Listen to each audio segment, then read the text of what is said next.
ঋণ থেকে মুক্তির জন্য কোন আমল করব। আরশে আজিমে রাসূল সাল্লাল্লাহু আলাইহি সাল্লামের নাম লেখা আছে। এই হাদিসটি কতটুকু সহিহ? টিকেট কেটে বড়শি দিয়ে মাছ ধরা যাবে? কবরে মানুষকে রাখার পরে যখন মাটি চাপা দেয়া হয় তখন কি পা দিয়ে সমান করা যাবে? মোজার উপর মাসে করার নিয়ম কি? এক মহিলা তার গায়রে মুহাররাম এক ছেলেকে নিজের ছেলের মতো মনে করে, ছেলেও সেই মহিলাকে মায়ের মতো মনে করে। শরীয়তের ভিত্তি কি, বিধান কি? জালালউদ্দিন ভাই জানতে চেয়েছেন ঋণ থেকে মুক্তির জন্য কোন আমল করব। ঋণ থেকে মুক্তির জন্য সালাতুল হাজত পড়বেন। সালাতুল হাজত পড়ে বেশি বেশি করে আল্লাহর কাছে দোয়া করবেন, সেজদায় গিয়ে দোয়া করবেন। আর রাসূলের শিখানো একটি দোয়া আছে যেটা সহিহ বুখারীতে এসেছে, সহিহ মুসলিমে এসেছে। আল্লাহর হাবিব নিজেও এই দোয়া করতেন, আল্লাহুম্মা ইন্নী আউযু বিকা মিনাল হাম্মি ওয়াল হাসনি ওয়াল আজজি ওয়াল কাসলি ওয়াল জুবনি ওয়াল বুখলি ওয়া দালঈদ দাইন ওয়া গালাবাতির রিজাল। এই দোয়াটি মুখস্থ করতে পারেন। হে আল্লাহ, আমি তোমার কাছে আশ্রয় চাই দুশ্চিন্তা থেকে, তোমার কাছে আশ্রয় চাই অক্ষমতা থেকে, অলসতা থেকে, ভীরুতা থেকে, কৃপণতা থেকে, ঋণের ভারে নুয়ে যাওয়া থেকে এবং মানুষ কর্তৃক অত্যাচারিত হওয়ার থেকে। আল্লাহর হাবিব দোয়া করতেন, এই জন্য আমরা এই দোয়াটা আল্লাহর কাছে করতে পারি। আশা করা যায় আল্লাহ তাআলা ঋণ থেকে আপনাকে মুক্ত করবেন। ইরশাদ নামে একজন ভাই জানতে চেয়েছেন আরশে আজিমে রাসূল সাল্লাল্লাহু আলাইহি সাল্লামের নাম লেখা আছে। এই হাদিসটি কতটুকু সহিহ? এই হাদিসটি সহিহ নয়। মুহাদ্দিসদের অধিকাংশের বক্তব্যই এই হাদিসটি সহিহ নয়। একটি হাদিস রয়েছে এই প্রসঙ্গে, রাসূল সাল্লাল্লাহু আলাইহি ওয়াসাল্লাম এর ওসিলা দিয়ে আদম আলাইহিস সালাম দোয়া করে ক্ষমা পেয়েছিলেন। লাম্মা ইখতারাফাল আদামুল খাতিয়া ক্বালা বিহাক্কি মুহাম্মাদিন লিমা গাফারতা লি। আদম আলাইহিস সালাম অপরাধ করার পরে তিনি বললেন, মুহাম্মাদের ওসিলা আমাকে ক্ষমা করে দাও। আল্লাহ তাআলা তখন বলছেন, কাইফা আরাফতা মুহাম্মাদ ওয়া লাম আখলুকহু, তুমি মুহাম্মদকে চিনলে কেমনে, আমি তো এখনো তাকে বানাইনি। তখন আদম আলাইহিস সালাম বলেছিলেন, লাম্মা খালাকতানি বিয়াদিক ওয়া নাফাখতা ফিয়া মিন রূহিক ফারাফাতু রাসি ওয়া রাআইতু আলা কাওয়াইমিল আরশি মাকতুবান লা ইলাহা ইল্লাল্লাহ মুহাম্মাদুর রাসূলুল্লাহ। হে আল্লাহ, মুহাম্মদকে আমি কেমনে চিনলাম? আপনি যখন আমাকে নিজ হাতে বানালেন, আমার মাঝে রূহ ফুঁকে দিলেন, আমি তখন সতেজ হলাম, জেগে উঠলাম, দাঁড়িয়ে গেলাম। তারপরে মাথা তুলে তাকিয়ে দেখি আরশে আজিমের খুঁটির মাঝে লেখা লা ইলাহা ইল্লাল্লাহ মুহাম্মাদুর রাসূলুল্লাহ। ফাআলিমতু ইন্নাকা লাম তুযিফ ইলা ইসমিকা ইল্লা হাব্বাল খালকি ইলাইক। এটা দেখে আমি বুঝেছি যে আপনার সবচেয়ে প্রিয় ভাজন না হলে আপনার নামের পাশে আপনি তার নাম সংযুক্ত করতেন না, তাই আমি তার উসিলা ধরে ক্ষমা চাই। আল্লাহ তাআলা তখন বলেছিলেন, সাদাকতা ইয়া আদম লাউলা মুহাম্মদ লামা খালাকতুক। সত্য বলেছ হে আদম, মুহাম্মদকে না বানালে তোমাকেও বানাতাম না। এই হাদিসটা হাদিসের বিভিন্ন কিতাবে পাওয়া যায়। এটাকে ইমাম বাইহাকি এনেছেন, মুস্তাদরাকে হাকিমে আল্লামা হাকিম নিসাপুরি এনেছেন।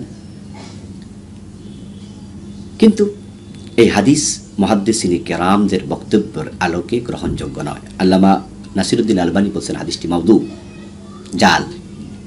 আল্লামা বিন বাজ রাহিমাহুল্লাহ বলছেন হাদিসটি মাউজু, জাল। আল্লামা বাইহাকি বলেছেন হাদিসটি জয়ীফ। এই হাদিসের সনদে আব্দুর রহমান বিন জায়েদ বিন আসলাম নামে একজন রাবি আছেন। এই রাবিকে নিয়ে যথেষ্ট আপত্তি আছে। ইমাম বাইহাকি রাহিমাহুল্লাহ এই হাদিসটি আল মুস্তাদরাক নামক কিতাবে এনে তিনি বলছেন হাদিসটি সহিহ। অথচ উনি তার ভিন্ন কিতাবে এই আব্দুর রহমান বিন জায়েদ বিন আসলাম নামক রাবির ব্যাপারে বলেছেন যে উনার হাদিস গ্রহণযোগ্য নয়। আল্লামা যাহাবী রাহিমাহুল্লাহ এর জন্য বলছেন যে ইমাম আল হাকিমের বক্তব্য হাদিসটি সহিহ, এটা তো উনার অন্য কথার বিপরীত হয়, যেখানে তিনি আব্দুর রহমান বিন জায়েদ বিন আসলামকে তিনি জারাহ করেছেন, বলছেন যে তার হাদিস গ্রহণযোগ্য নয়। তাহলে তার হাদিস সহিহ হয় কেমনে? অধিকাংশ আলেম মুহাদ্দিসরা বলছেন হাদিসটি সহিহ নয়, গ্রহণযোগ্য নয়। কেউ বলেছেন মাউদু, কেউ বলেছেন চরম পর্যায়ের জয়ী। রাসূল সাল্লাল্লাহু আলাইহি সাল্লামের নাম আরশে আজিমে লেখা থাকলে তা আমাদের কাছেও ভালো লাগতো। রাসূলের নাম যে আমরা যাকে সবচেয়ে বেশি ভালোবাসি, আন-নাবিয়্যু আওলা বিল মুমিনিনা মিন আনফুসিহিম, আমাদের জানের চেয়ে আমরা বেশি ভালোবাসি রাসূলকে। উনার নাম আরশে আজিমে লেখা থাকলে তো আমাদের জন্য আনন্দের ব্যাপার। কিন্তু ইসলাম তো বানিয়ে বলা যাবে না, দলিল ভিত্তিক বলা লাগবে। তো যেই হাদিসটির আলোকে এই কথা বলা হয়, মুহাদ্দিসগণ বলছেন হাদিসটি মাউদু, কেউ বলছেন যঈফ। এই জন্য আমরা এই হাদিসটাকে গ্রহণযোগ্য বলতে পারছি না। আশা করি বুঝতে পেরেছেন। সাব্বির নামে একজন ভাই জানতে চেয়েছেন, টিকেট কেটে বড়শি দিয়ে মাছ ধরা যাবে? টিকেট কেটে বড়শি দিয়ে মাছ ধরা এটা অনেকটা জুয়ার মতো। কারণ যে ব্যক্তি মাছ পাবে না সে কিন্তু আহত মন নিয়ে ফিরে আসে। আর যে ব্যক্তি 100 টাকা টিকিট কেটেছে, মাছ পেয়েছে একটা 5000 টাকা দামের, সে খুশি হয়েছে, কিন্তু পুকুরের মালিক মনে মনে কষ্ট পেয়েছে যে বড় মাছটা নিয়ে গেল। এই জন্য এটা জায়েজ বলার সুযোগ নেই। ইসলামী লেনদেনের ক্ষেত্রে অস্পষ্টতা থাকবে না। তবে যদি কেউ বলে যে আমার পুকুর থেকে বড়শি দিয়ে মাছ ধরে নেন, আমি অগ্রিম কোনো টাকা নেব না, টিকিট লাগবে না, আমি অনুমতি দিলাম, যে যা পারেন ধরে নেন, তাহলে জায়েজ।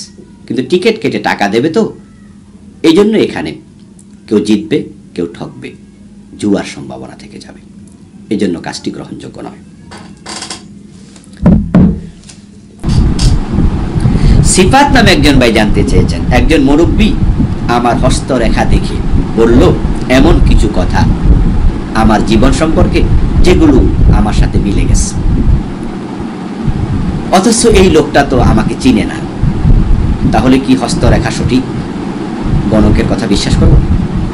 আমি বলবো ভাই না, বিশ্বাস করবেন না। কোন কোন লোকের সাথে জিন থাকে, তারা জিন লালন পালন করে, জিনের মাধ্যমে তারা তথ্য নিতে পারে। ওই হাতের মাঝে কিছু আছে সেটা দেখে বলে দিয়েছে, এটা মোটেও নয়। অতীত সম্পর্কে বলতে পারে জিনের মাধ্যমে, সে ভবিষ্যৎ জানে, এটা নয়। ভবিষ্যতে কি হবে এটা কিন্তু কেউ বলতে পারে না, জিনেরাও পারে না। তাহলে বলবেন নবী মুসা আলাইহিস সালাম পৃথিবীতে আসবে, স্বপ্নে দেখেছে ফেরাউন, এবং সে সিদ্ধান্ত ঘোষণা করেছে বনী ইসরাইলের ছেলে হলে জবাই করে দাও। এই খবর কেমনে জানবো? স্বপ্নের ব্যাখ্যা করেছিল একদল লোক। ওই লোকগুলো জিন সন্তান, শয়তান, তারা লালন পালন করত। ওই গণকেরা জিনদের দিয়ে তথ্য সংগ্রহ করাতো। তাফসীরে পাওয়া যায় জিনগুলো আকাশের উপর উঠে যেত, প্রথম আকাশের কাছাকাছি চলে যেত, মহাকাশে চলে যেত। আকাশের উপর উঠে মহাকাশে গিয়ে প্রথম আকাশের কাছাকাছি গিয়ে চুপ করে বসে থাকত। তো আল্লাহ তাআলা যে সিদ্ধান্ত নিয়েছেন, এটা মুকাররাব ফেরেশতাদের কাছে তিনি বলতেন যে আমি নবী মুসাকে পাঠাচ্ছি কিছুদিন পরে। ফেরেশতারা এগুলো পরবর্তী ফেরেশতাদের সাথে আলাপ করতেন। এইভাবে দুনিয়ার ফেরেশতারা জানতো, আর শয়তান ওখান থেকে কিছু কথা শুনে ফেলতো, শুনে তারা গণকদের কাছে এসে বলতো, আর গণকরা এর আলোকে সত্য মিথ্যা মিশায়া তারপরে মানুষের কাছে প্রচার করত। তাহলে বোঝা যায় জিনকে লালন করে পালন করে কিছু লোক অতীত সম্পর্কে, বর্তমান সম্পর্কে বিভিন্ন তথ্য দিতে পারে। ওই গণক হয়তো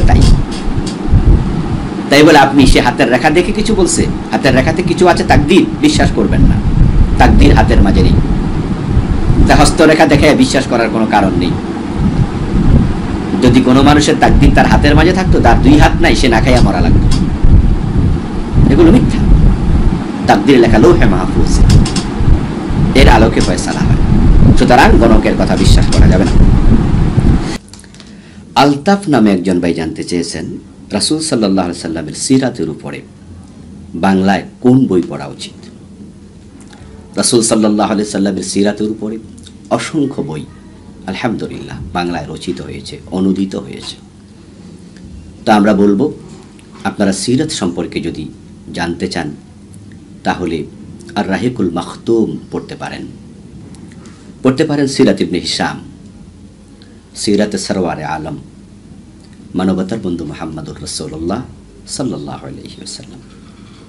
এভাবে আরও সিরাতের বই আছে, তবে এই বইগুলো আমার কাছে খুব ভালো মনে হয়, অথেন্টিক, তুলনামূলকভাবে মনে হয়।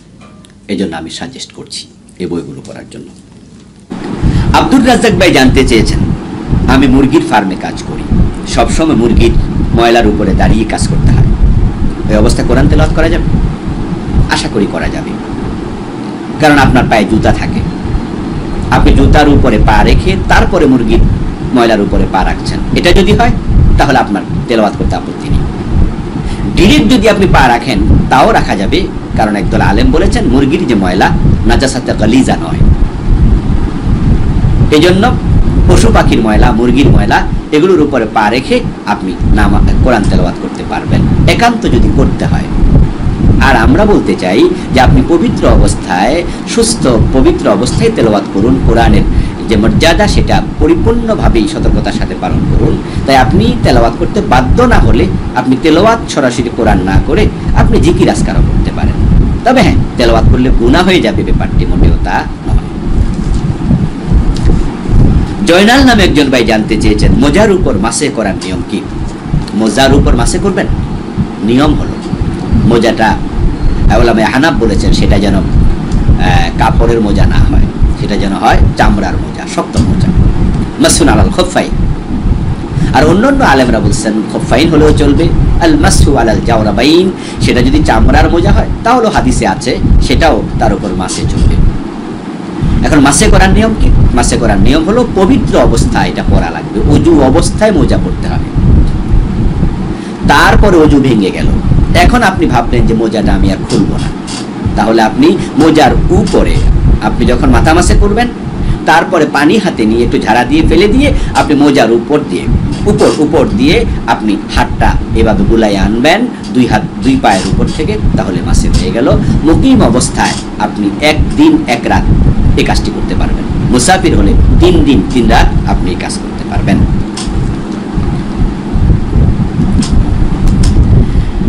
আলী খান নামে একজন ভাই ভারতের হাওড়া থেকে জানতে চেয়েছেন সুদের টাকা খাওয়া হারাম, তাহলে আমি এই টাকা যদি কাউকে দান করি সেটাও তো হারাম? না ভাই, আপনি খাবেন না। রাসূল লানত করেছেন সুদ যে খায় তাকে, সুদ যে দেয় তাকে, সুদ যে লিখে তাকে, সুদের যে সাক্ষী থাকে তাকে। তিনি বলছেন হুম সাওয়া, তারা অপরাধের সমান। এখন আপনি সুদের টাকাটা খেলেন না, দিয়ে দিলেন, সওয়াবের নিয়ত করলেন না, তাহলে যে ব্যক্তি টাকাটা পেল সে কিন্তু সুদ খাচ্ছে না, সে আপনি যা দিয়েছেন দান টাকা, এই জন্য সে গুনাহগার হবে না। রাসূল সাল্লাল্লাহু আলাইহি সাল্লামের জন্য সাদাকা খাওয়া হারাম ছিল, এবং উনার হাশেমি গোত্রের জন্য হারাম ছিল, উনার পরিবারের জন্য সাদাকা হারাম ছিল। কিন্তু উনার একজন দাসী ছিল, তার নাম ছিল বারিরা, মা আয়েশার দাসী। ওই বারিরা রাদিয়াল্লাহু তাআলা আনহা, তিনি মুমিনা ছিলেন। ওনার ঘরে রাসূল গিয়ে দেখেন যে উনি মাংস রান্না করছেন, উতরাচ্ছে চুলার উপরে। তো আল্লাহর হাবিব সেখানে বারিরাকে বললেন, বারিরা ঘরে কিছু আছে নাকি খাবার টাবার? বলে রুটি আছে, আর কিছু নেই। রাসূল বলে কেন? ওই যে মাংস দেখা যায়। হযরত বারিরা বলে হুজুর এটা তো সাদাকা, আমাকে একজন দিয়েছে, এটা তো সাদাকা, আমাকে একজন দিয়েছে। রাসূলুল্লাহ বলেন লাকে সাদাকা ও লানা হাদিয়া। আরে বারিরা, এটা তোমার জন্য সাদাকা, আমাদেরকে তুমি যদি দাও তাহলে সাদাকা না, হাদিয়া। তাহলে বোঝা গেল বস্তু যখন পরিবর্তন হয় ব্যক্তির হাত, তখন তার হুকুম পরিবর্তন হয়। সুতরাং সুদের টাকা আপনি যদি গরিবকে দিয়ে দেন সওয়াবের নিয়ত ব্যতীত, ওই গরিবের জন্য সেটা ভোগ করা বৈধ হবে। আশা করি বুঝতে পেরেছেন। হাবিবুল্লাহ ভাই জানতে চেয়েছেন এক মহিলা তার গায়রে মুহাররাম এক ছেলেকে নিজের ছেলের মতো মনে করে, ছেলেও সেই মহিলাকে মায়ের মতো মনে করে, শরীয়তের ভিত্তি কি, বিধান কি? আমরা বলবো এই মনে করার কোনো মূল্য ইসলামে নেই। ধর্ম বাবা, ধর্ম ভাই, ধর্ম মা, ডাক মা, এগুলো ইসলামী পরিভাষা নয়। যে মহিলার সাথে তার পর্দা করা ফরজ, তাকে মা ডেকে কাছে যাবে, ইসলাম অনুমোদন করে না। এই জন্য ওই মহিলাকে মা ডাকলো, সে তাকে ছেলে ডাকলো, এগুলো ভিত্তিহীন, এগুলো শরীয়তের কাছে কোনো গ্রহণযোগ্যতা নেই। বরং সে নারীর সাথে ছেলেকে পর্দা করতে হবে। তিনি আরো জানতে চেয়েছেন কবরে মানুষকে রাখার পরে যখন মাটি চাপা দেয়া হয় তখন কি পা দিয়ে সমান করা যাবে? এটা অসুন্দর, কারণ আপনি যে কবরে পা দিয়ে মাটি সমান করছেন সে কবরের ভিতরে তো একজনকে আপনি যে কবরে পা দিয়ে মাটি সমান করছেন, সে কবরের ভিতরে তো একজনকে আপনি এইমাত্র রাখলেন। জীবিত অবস্থায় তার গায়ের উপরে পা তুলবেন না। হাদিসে আছে জীবিত মানুষকে তোমরা যেমন সম্মান করো, তার মৃত্যুর পরে তাকে, তার লাশকে তেমনই সম্মান করো। এই জন্য আপনি পা দিয়ে কবরের মাটি সমান করা ঠিক হবে না। সালাম মোল্লা নামে একজন ভাই জানতে চেয়েছেন, লাশের খাটিয়া নিয়ে চলার সময় 40 কদম, এই জাতীয় কোনো সিস্টেম ইসলামে আছে? 10 কদম পরে ঘাড় পরিবর্তন করা, এই জাতীয় কোনো বিধান ইসলামে নেই। তবে যদি লাশ কাঁধে নিয়ে কেউ ব্যথা পায়, ঘাড় পরিবর্তন করতে হয়, করবে। কিন্তু 10 কদম গনে গনে তারপরে 4 বার পাল্টে 40 কদম তারপরে চলতে থাকো, এটা ইসলামে নেই। এগুলো হাদিসে পাওয়া যায় না, এগুলো আঞ্চলিক কুসংস্কার। আইয়ুব নামে একজন ভাই জানতে চেয়েছেন, বোনের টাকা ভাইয়ের কাছে গচ্ছিত আমানত, ভাই যদি বোনের টাকার বোনের পক্ষ থেকে জাকাত দেয়, জাকাত আদায় হবে? হ্যাঁ, জাকাত আদায় হবে, কোনো অসুবিধা নেই। সোহরাব ভাই জানতে চেয়েছেন, কোন মুসলিম ফরজ বিধান পালন করার পাশাপাশি যদি তার বিশুদ্ধ আকীদা না থাকে, সে জান্নাত পাবে? জটিল প্রশ্ন। বিশুদ্ধ আকীদা শিখা এটা তো ফরজ। তাহলে যে বিশুদ্ধ আকীদা শিখেনি, সে সকল ফরজ বিধান পালন করেছে, এটা বলার সুযোগ নেই। এই জন্য আকীদার বিশুদ্ধতা ইম্পর্টেন্ট। তবে হ্যাঁ, কিছু কিছু বিষয় আছে ব্যাখ্যা সাপেক্ষ। যেমন আল্লাহ তাআলা কোরআন মাজিদে বলছেন আল্লাহ আরশের উপরে, তিনি বলছেন আর রহমান আলাল আরশি ইস্তাওয়া। আবার তিনি বলেছেন নাহনু আকরাবু ইলাইহি মিন হাবলিল ওয়ারিদ, যে আল্লাহ আমাদের শাহরগের আরো নিকটে। তাহলে এখন কেউ যদি বলে যে আল্লাহ আরশে, আবার একজন বলল আল্লাহ সর্বত্র, তাহলে এখন আপনি আকীদার কোন দিকে ব্যাখ্যা করবেন? আল্লাহ আরশে তারও দলিল আছে, তোমরা যেখানে তিনি সেখানে, তোমরা যেখানে 2 জন তিনি 3য় জন, তোমরা যেখানে 3 জন তিনি 4র্থ জন, এটাও তো কোরআনে আছে। তাহলে এখন আল্লাহ সর্বত্র যারা বলে, আরশ তো সর্বত্রের অংশ, তারা তো আরশ স্বীকার করেনি। এই জন্য আপনি বলতে পারবেন না তারা বিভ্রান্ত। এটা ব্যাখ্যা সাপেক্ষ বিষয়। আল্লাহ তাআলা যাতান আরশে আজিমে, আরশে আজিমের উপরে আর কি, আরশে আজিমের মাঝে এরকম আমার মতো বসে আছে তা কিন্তু না, এটা আবার বিভ্রান্ত আকীদা। ইস্তাওয়া মালুম ওয়া কাইফুহু মাজহুল গায়রু মালুম, সমাসীন এটা আমরা বুঝি, কিন্তু তার কাইফিয়ত আমরা জানি না। এখন যারা বলে সর্বত্র, তো সর্বত্রের মাঝে আরো তো আরশ আছে, তারা অস্বীকার করে নাই। এই জন্য কিছু কিছু বিষয় যেগুলো ব্যাখ্যা সাপেক্ষ আছে, সেগুলো ব্যাখ্যা সহই আকীদা।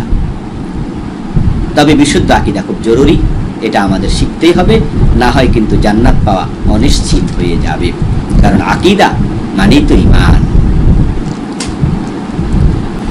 সুমন ভাই জানতে চেয়েছেন, স্ত্রী সংসর্গ গ্রহণ করার পর গোসল না করে ওই অবস্থায় কিছু খাওয়া যাবে? হ্যাঁ, খাওয়া যাবে, তবে হাত পা ধুয়ে নেবেন, ওযু করে নেওয়া আরো ভালো। যদি হাত পবিত্র থাকে তাহলে খেতে কোনো অসুবিধা নেই। শিমুল খান ভাই জানতে চেয়েছেন, সেলুনে চুল কাটার পর গোসল না করে নামাজ পড়া যাবে? হ্যাঁ, পড়া যাবে। সেলুনে চুল কাটার পর যদি মাথাটা ভালো একটু ধুয়ে নেন, খাবারের মাঝে চুল পড়ার সম্ভাবনা নাই, তাহলে আপনি খেতে পারেন।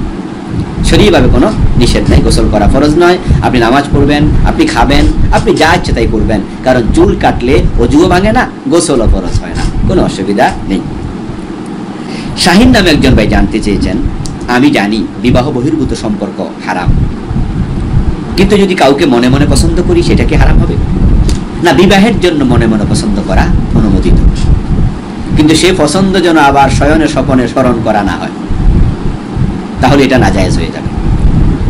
এই জন্য বিবাহের জন্য পছন্দ, এর বাহিরে কিছু নয়। মামুন ভাই জানতে চেয়েছেন, বয়োবৃদ্ধ অথবা শারীরিক অক্ষমতার কারণে যদি শরীরের অবাঞ্ছিত পশম কাটতে না পারে, করণীয় কি? মাযুর, অসুবিধা নেই। নিজের পশম নিজে পরিষ্কার করতে পারে না এমন নারী, তার স্বামী নাই, অথবা এমন পুরুষ তার স্ত্রী নাই, একজন আরেকজনকে পরিষ্কার করে দেবে, এটাও সুযোগ নেই, তাহলে মাযুর, আল্লাহ মাফ করবেন। সুলাইমান ভাই জানতে চেয়েছেন, বাচ্চারা বড় হয়ে গেছে কিন্তু মা গর্ভবতী হলেন, এতে করে বাচ্চারা মায়ের সাথে কথা বলা বন্ধ করে দিয়েছে, শরীয়তের বিধান। দুঃখজনক সংবাদ। বাচ্চা বড় হয়ে গেছে, মা কি গর্ভবতী হতে পারবে না? তার স্বামী যেহেতু আছে, সে গর্ভবতী হতেই পারে।